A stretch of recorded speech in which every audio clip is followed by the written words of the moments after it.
do que é a comarca, ou comarcas, quedadevos cun dato.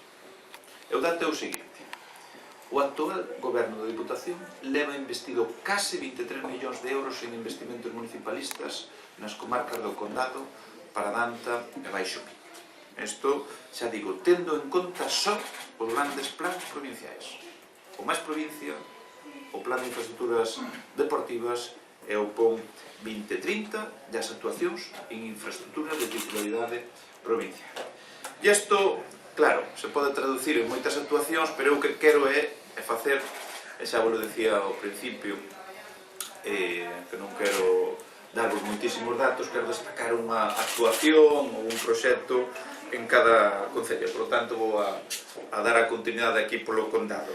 En Mondariz, aquí contamos con 500.000 de euros investido na área deportiva da Lagoa e o compromiso, o recentemente elexido alcalde, de executar 2,5 millóns de euros en investimentos estratégicos nas estradas provinciais. Aquí lle vai a conlevar importantes reformas e melloras na estrada de Sabaxáns a Cernadela, a mellora da senda de Fózara e a reparación da ponte sobre Otea.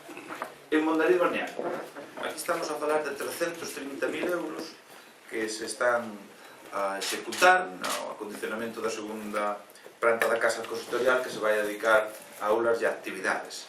Nas Neves, hai máis de 500.000, 530.000 euros en concreto, destinado á Praza de Santa María de Liñares, ao beiro do programa PON 2030. En Salvaterra do Miño, xa como último concello da comarca do Condado, que conta con máis de 1,2 millóns de euros de inxección de achega ordinaria, ten o PON 2030, co que estamos a humanizar a contorna da Rúa da Forca por case 540.000 euros. E seguimos, e facemos con Paradanta. Arbo, o que vos comentaba a modo de exemplo ao principio do que son as semanas, pois en Arbo vimos de asinar un convenio dotado con 420.000 euros para a mellora da contorna da igrexa de San Sebastián de Cabeiras, na Cañiza. O campo de fútbol de Augas Ferras, que eu tuve a ocasión de visitar personalmente, e que comportou un investimento provincial de 630.000 euros, foi financiado 100% pola Diputación. En Covelo, tamén co PON 2030, onde estamos a financiar a construción, a mellora do xinasio provincial con 370.000 euros. En Crecente, tamén outra infraestructura deportiva, o campo de fútbol municipal, que está sendo modernizado cun investimento de 430.000 euros. E agora nos imos ao Baixo Miño. Na Guarda, ali, a Diputación está a realizar un investimento importantísimo de máis de 1 millón de euros no edificio Sinde, e aquí a chega ben por dúas bandas, polo PON 2030 e o plan máis provincia.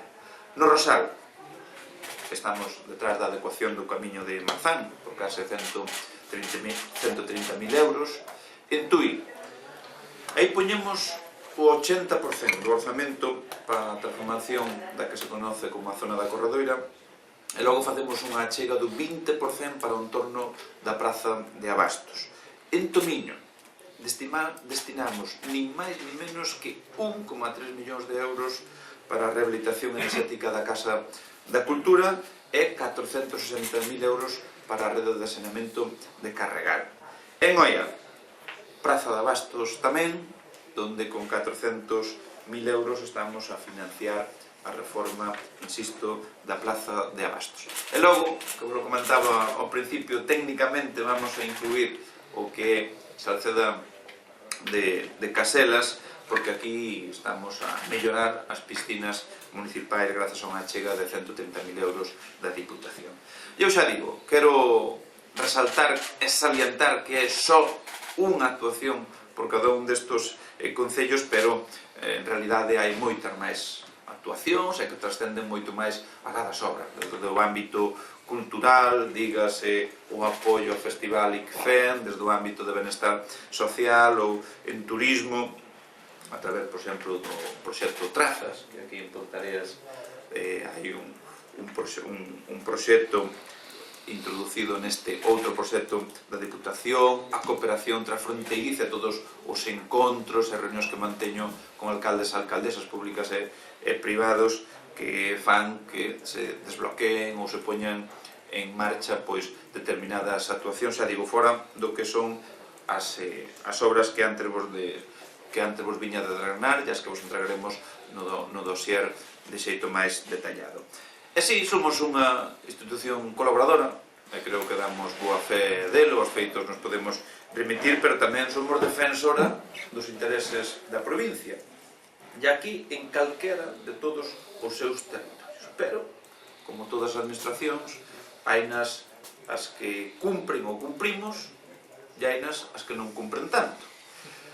E no que se refire ao sur da provincia, aquí hai que decir que estamos agardando actuacións imprescindibles para o noso progreso económico, que son determinantes para o futuro do sur da provincia, que dependen basicamente da vontade do goberno de España, e aí sí que me gustaría que houbera un consenso fora de siglas políticas, de intereses partidistas, de cores políticas.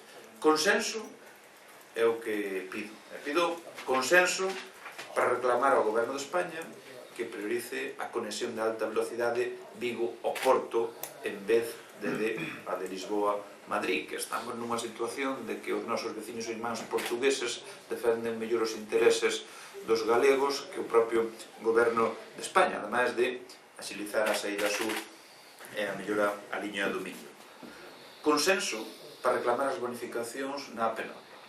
Ben, o 1 de xaneiro, que está aí ás portas, e de novo unhas subas que se poden calificar de inadmisibles, e aquí baixo o pretexto de que houve cargos socialistas que prometeron a gratuidade da mesma, pero esa non chegou.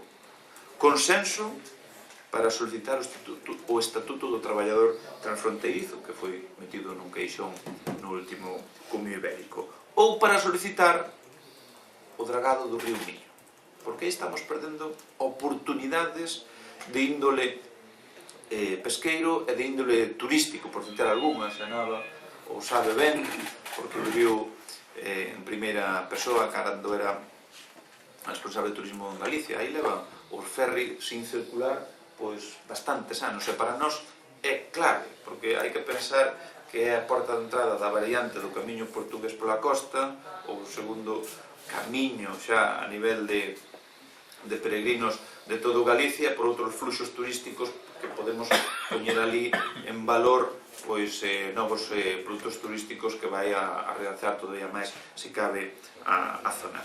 Eu, amigos, hasta aquí este balance, isto nun contexto no que a partir do 1 de xaneiro vamos a ter un novo orzamento que levamos recentemente a pleno, que vai a entrar en vigor, xa digo, en tempo e forma, froito da estabilidade política que hai na Diputación, e aquí vamos a continuar desenvolvendo un novo plan de infraestructuras deportivas co doble de fondos que destinamos no ano 2024, dos 4 aos 8 millóns pasamos, un plan máis provincia récord, que é o plan de obras e servicios a posto a disposición dos concellos, e logo un plan extraordinario, o plan extra. E que significa isto? Pois que no ano 2025 teremos como mínimo un ano igual de prometedor que o ano 2024. Eu xa digo, pola miña parte eran estas pequenas pinceladas que vos quería dar. Espero que non vos supuxera unha carga importante de datos, e quedo á espera de calquera cuestión que poidades e queirades formular.